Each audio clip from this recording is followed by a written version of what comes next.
أعوذ بالله من الشيطان الرجيم. بسم الله الرحمن الرحيم. طاسين تلك آيات القرآن وكتاب مبين هدى وبشرى للمؤمنين الذين يقيمون الصلاة ويؤتون الزكاة وهم بالآخرة هم يوقنون. إن الذين لا يؤمنون بالآخرة زينا لهم أعمالهم فهم يعمهون أولئك الذين لهم سوء العذاب وهم في الآخرة هم الأخسرون. وإنك لتلقى القرآن من لدن حكيم عليم.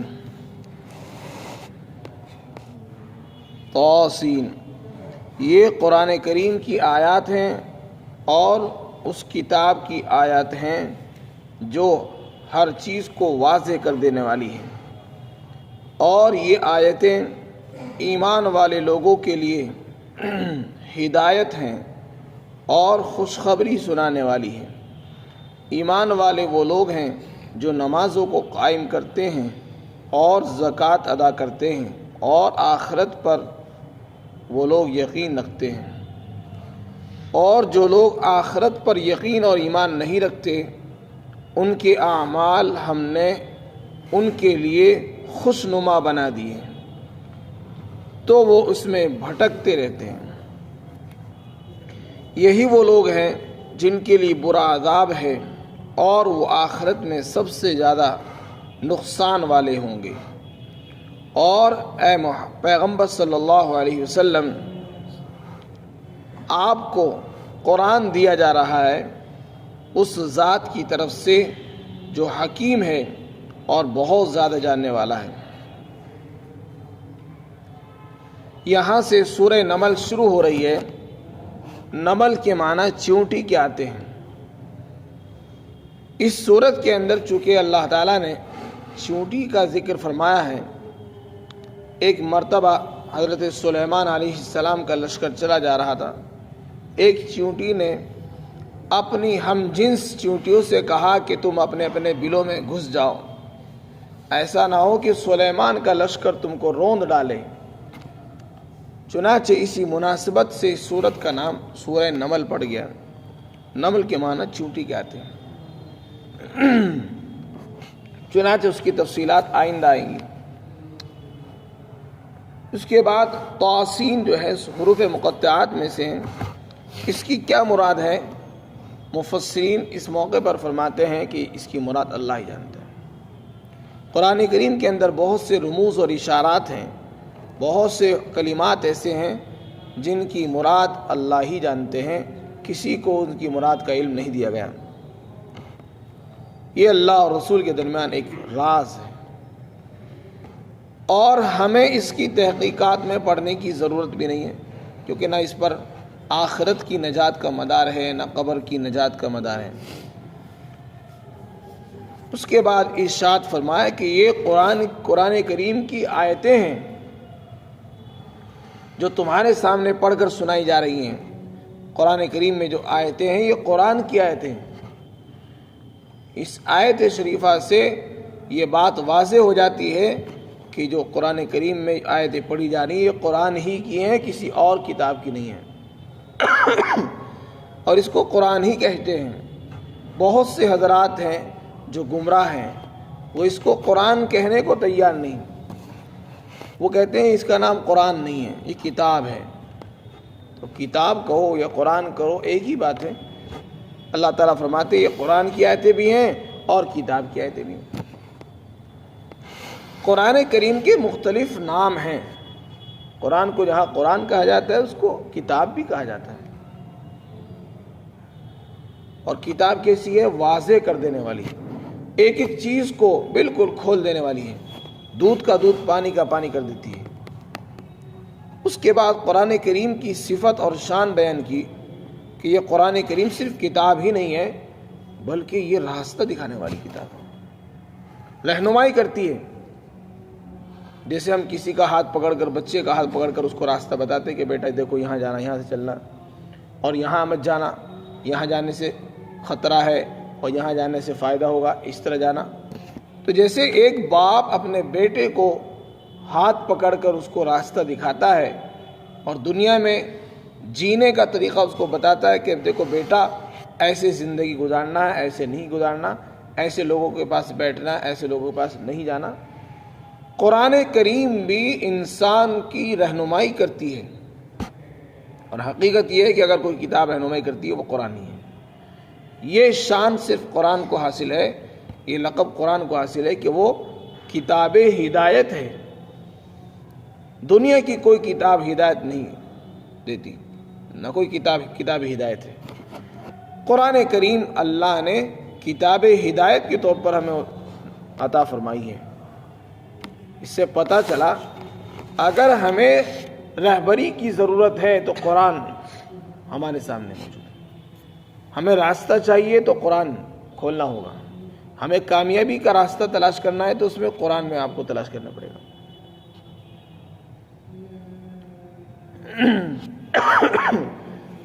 یہ قرآن کریم کی جو بات ہے یہ بہت گہری بات ہے، بہت جامع بات ہے۔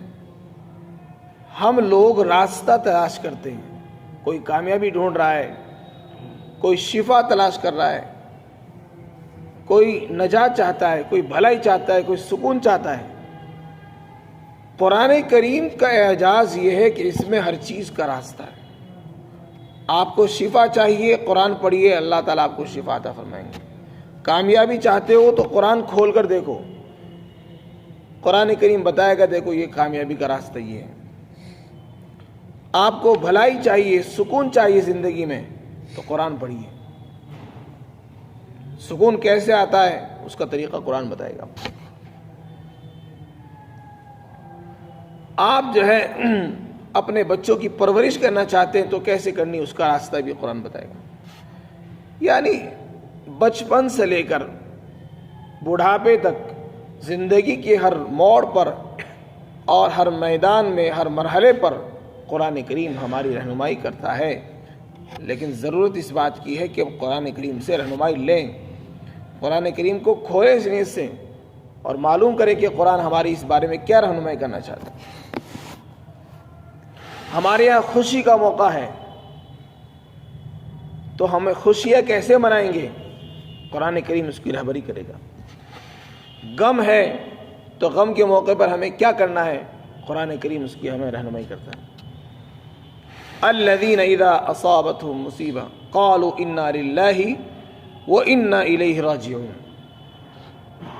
قرآن نے بیان کر دیا کہ جب انہیں مصیبت آتی ہے تو وہ انا للہ وانا الیہ راجعون پڑھتے ہیں۔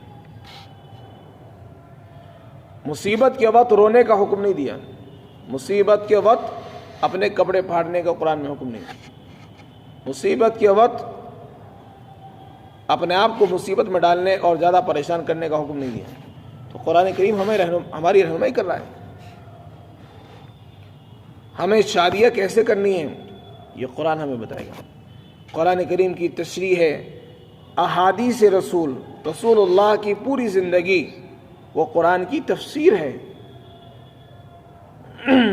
اس میں ہمیں پتہ چلتا ہے کہ ہمیں شادیاں کیسے کرنی ہیں، غم کیسے منانا ہے، سوگ کیسے منانا ہے، خوشیاں کیسے منانی ہیں، عید اور تہوار کیسے منائے جاتے ہیں، زندگی کیسے گزاری جاتی ہے، ہم غیروں کے ساتھ رہتے ہیں تو ان کے ساتھ ہمیں کیسے برتاؤ کرنا ہے، یہ ساری چیزیں قرآن ہمیں بتا رہا ہے۔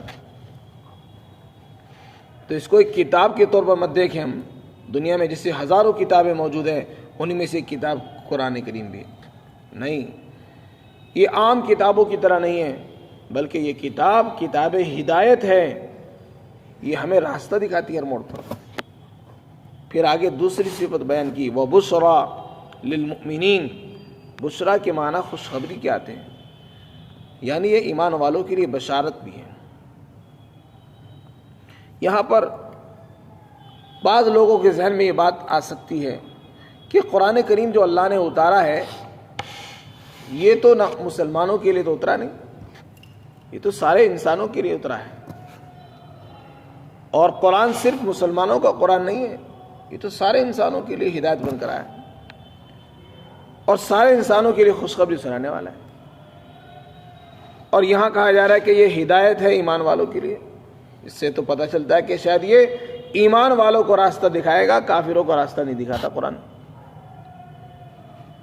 تو اس کا جواب یہ ہے کہ قرآن کریم صرف مسلمانوں کا قرآن نہیں ہے، یہ تو سارے انسانوں کا قرآن ہے، چاہے وہ غیر مسلم ہو، ہندو ہو، یہودی ہو، عیسائی ہوں، کسی بھی مذہب سے تعلق رکھتے ہوں، قرآن کریم سب کی کتاب ہے اور سب کے لیے اترا ہے۔ نبی بھی سب کے لیے آئے تھے، سب کے لیے نبی بن کر آئے، قرآن بھی سب کے لیے ہے۔ لیکن قرآن کریم سے جو فائدہ حاصل کرتا ہے وہ ایمان والا ہے۔ قرآن کریم سے جو فائدہ حاصل کرے گا، راستہ جو حاصل کرتا ہے وہ ایمان والے ہوتے ہیں، کافر راستہ نہیں حاصل کرتا۔ جو اس پر ایمان کی نظر سے دیکھے گا، جو قرآن کو محبت کی نظروں سے دیکھے گا، عقیدت کے ساتھ اس کو پکڑے گا، تو قرآن اس کو راستہ دکھاتا ہے کہ نہیں ادھر کو آؤ۔ اور جس انسان کو قرآن سے محبت ہی نہیں، عقیدت نہیں ہے، محبت نہیں، تعلق نہیں، نہ یقین ہے نہ ایمان ہے، اسے کیا راستہ دکھائے گا؟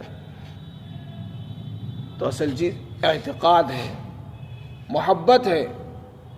جس انسان کو قرآن پر یقین نہیں ہے، ایمان نہیں ہے، اسے قرآن راستہ نہیں دکھا سکتا۔ راستہ اس کو دکھائے گا جس کا اس پر ایمان ہو، وہ اس کو کتاب ہدایت سمجھتا ہو، اللہ کا کلام سمجھے اور راستہ دکھانے والی سمجھے، اس کو محبت کی نظروں سے دیکھے، عمل کی نیت سے اس کو پڑھے، تو پھر انشاءاللہ اللہ کی ذات سے امید ہے کہ قرآن ان کو راستہ دکھائے گا۔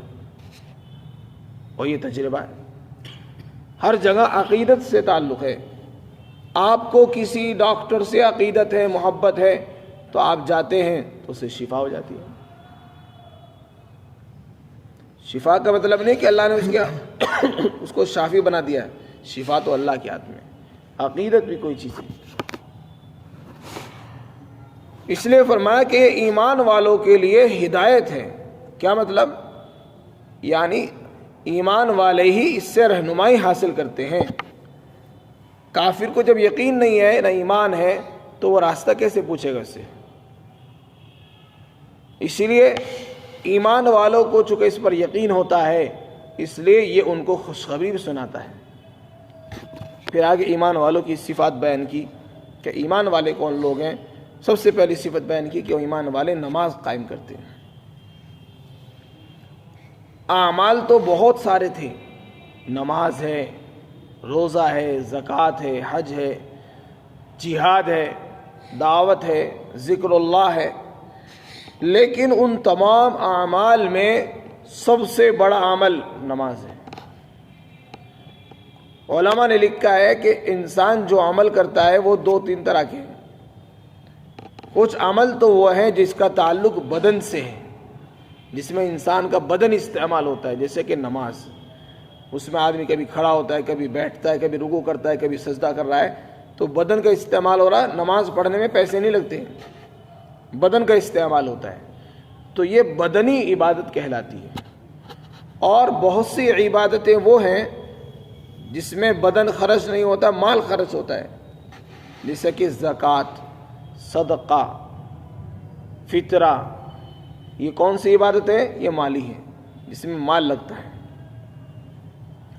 اور کچھ عبادتیں وہ ہیں جن کے اندر دونوں چیزیں لگتی ہیں، مال بھی لگتا ہے اور بدن کا بھی استعمال ہوتا ہے۔ وہ ہے حج۔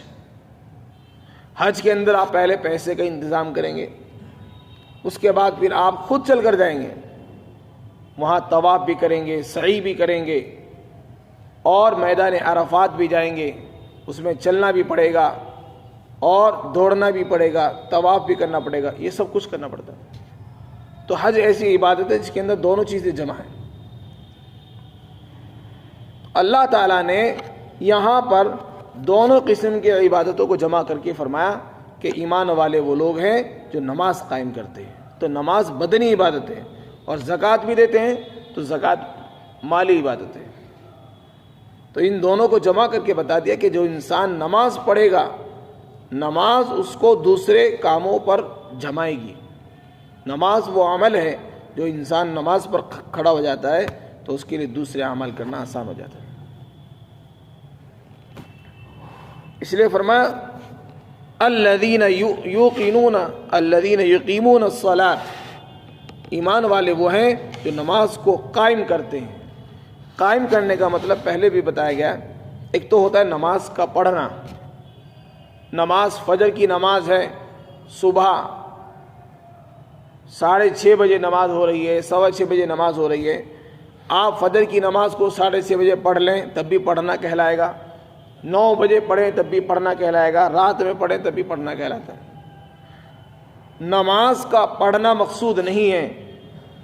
قرآن کریم نے جہاں بھی حکم دیا نماز پڑھنے کا حکم نہیں دیا، بلکہ کیا کہا؟ نماز قائم کرو۔ قائم کرنے میں اور نماز پڑھنے میں بہت بڑا فرق ہے۔ نماز قائم کرنا یہ ہے کہ نماز کو تمام شرائط، واجبات، مستحبات، آداب اور وقت کے لحاظ کر کے جماعت کے ساتھ پڑھنا، اس کو کہتے ہیں نماز قائم کرنا۔ نماز کی جتنی بھی شرطیں ہیں وہ ساری پوری ہونی چاہیے، تمام آداب بجا لائے، تمام مستحبات کو ادا کرے، اور نماز کا جو وقت ہے اس پر ادا کرے اور جماعت کے ساتھ پڑھے۔ یہ ہے نماز قائم کرنا۔ ہر چیز کی رعایت کرے، سنت، آداب، مستحبات۔ اگر فجر کی نماز کا وقت 5 بجے ہے تو فجر کی نماز کو 5 بجے ادا کرے، جماعت سے پڑھے، تو یہ نماز کا قائم کرنا کہلائے گا۔ اور نماز کا جو فائدہ اللہ نے بیان کیا، ان الصلاۃ تنہا عن الفحشاء والمنکر، نماز انسان کو بے حیائی سے، بدکاری سے، برے کاموں سے، ناجائز کاموں سے روکتی ہے، تو وہ اپنا اثر دکھائے گی۔ اور اگر آپ نے نماز، فجر کی نماز صبح 10 بجے پڑھی تو یہ نماز قائم کرنا نہیں ہے۔ نماز تو ادا ہو گئی، لیکن نماز کی جو تاثیر ہے، نماز سے جو فائدہ ملنے والا تھا وہ نہیں ملے گا آپ کو۔ ایک ڈاکٹر نے، حکیم نے آپ سے کہا کہ آپ کو یہ ٹیبلٹ خالی پیٹ کھانی ہے، آپ کہیں نہیں میں تو ناشتے کے بعد کھاؤں گا، صبح کو 10 بجے کھاؤں گا، تو بتائیے اس سے آرام ملے گا؟ جو خالی پیٹ کھانے کی دوائی ہے وہ تو خالی پیٹ ہی کھانی پڑے گی۔ آپ کہیں نہیں میرے پاس وقت نہیں ہے، میں تو 10 بجے کھاتا ہوں، میں 10 بجے کھاؤں گا، تو بجائے فائدے کے نقصان ہوگا یا فائدہ ہوگا؟ فائدے کے بجائے نقصان ہو جائے گا۔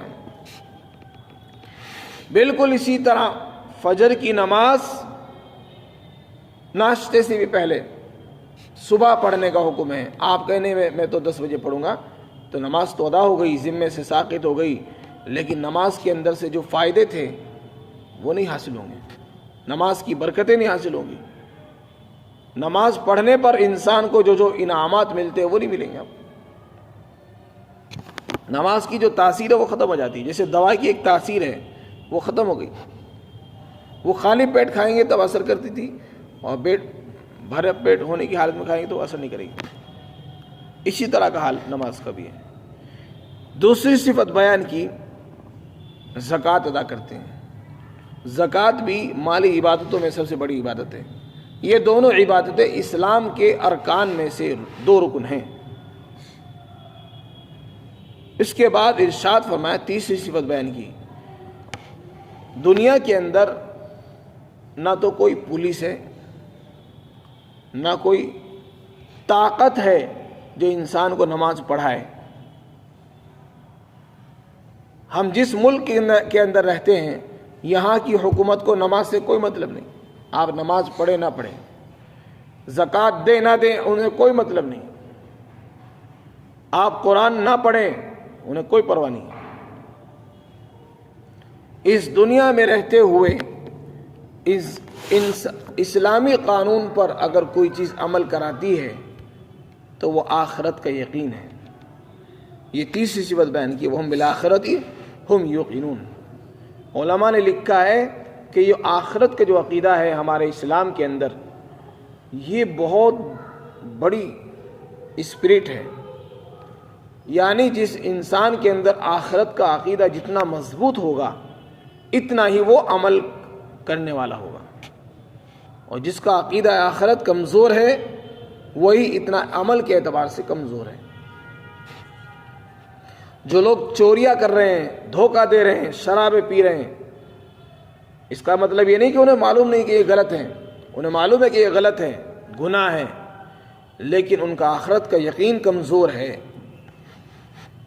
جس آدمی کو یقین ہے کہ مجھے اللہ کے سامنے حاضر ہونا ہے، مجھے اپنے رب کو منہ دکھانا ہے، میری پیشی ہوگی اور میں اپنے رب کو کیا جواب دوں گا، سارے انسان وہاں جمع ہوں گے، سارے انبیاء وہاں جمع ہوں گے،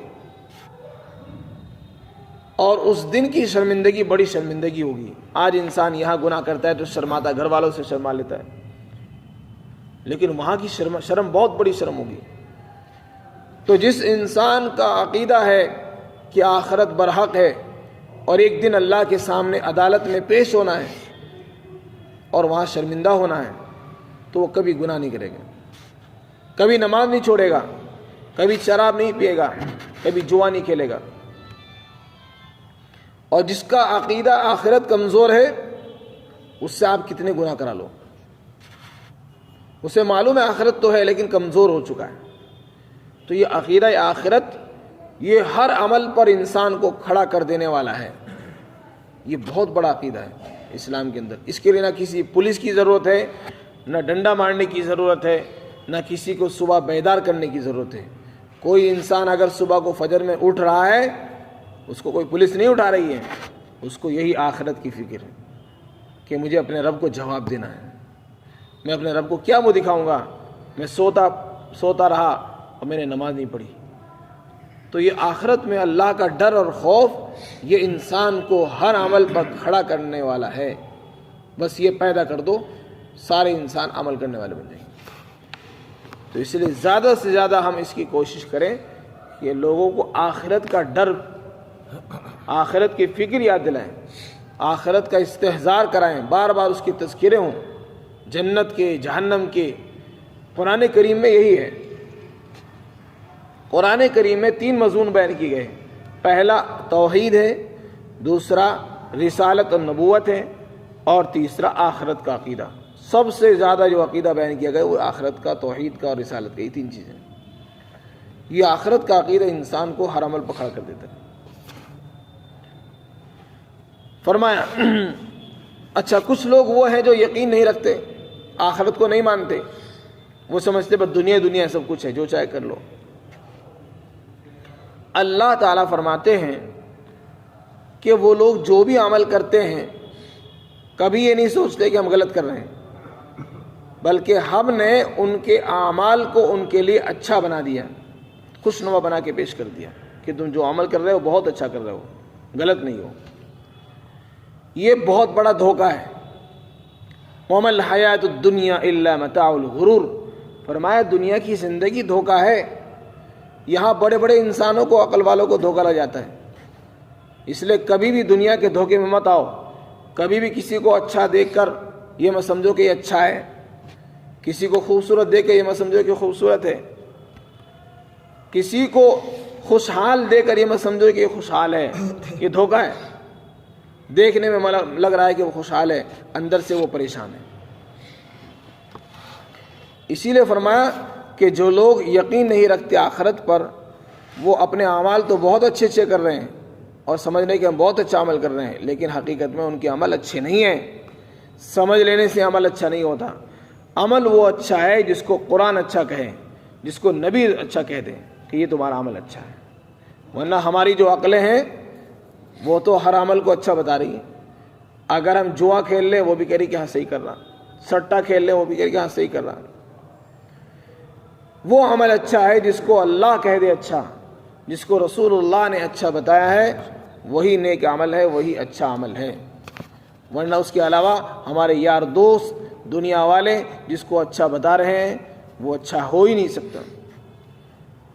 لیکن ہوتا کیا ہے، جو لوگ اللہ پر یقین نہیں رکھتے، آخرت پر یقین نہیں رکھتے، تو وہ برے کام بھی کرتے ہیں تو اللہ تعالیٰ ان کے اعمال کو اچھا بنا کے ان کی نگاہوں میں پیش کر دیتے ہیں، اور وہ اس دھوکے میں ہمیشہ رہتے ہیں کہ ہم تو بہت اچھے کام کر رہے ہیں، ہمارا معاملہ بالکل صاف ہے، ہم تو بالکل دودھ کے دھلے ہوئے ہیں، ہم سے تو کوئی گناہ ہوا ہی نہیں، سارے انسان پاگل ہیں اور بیوقوف ہیں، ہم سے بڑا عقل مند کوئی ہے ہی نہیں.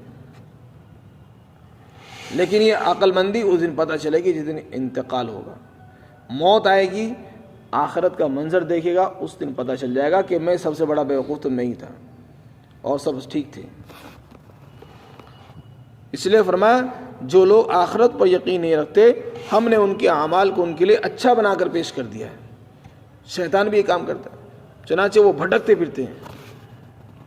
کسی بھی کافر سے آپ کہو کہ جو تم عمل کر رہے ہو یہ صحیح ہو، کہے ہم بالکل صحیح کر رہا ہوں، بلکہ آپ کو غلط بتائے گا. آگے فرمایا کہ ان لوگوں کے لیے برا عذاب ہے اور یہ آخرت میں سب سے بڑے نقصان والے ہوں گے، سب سے بڑے نقصان والے. کیسے؟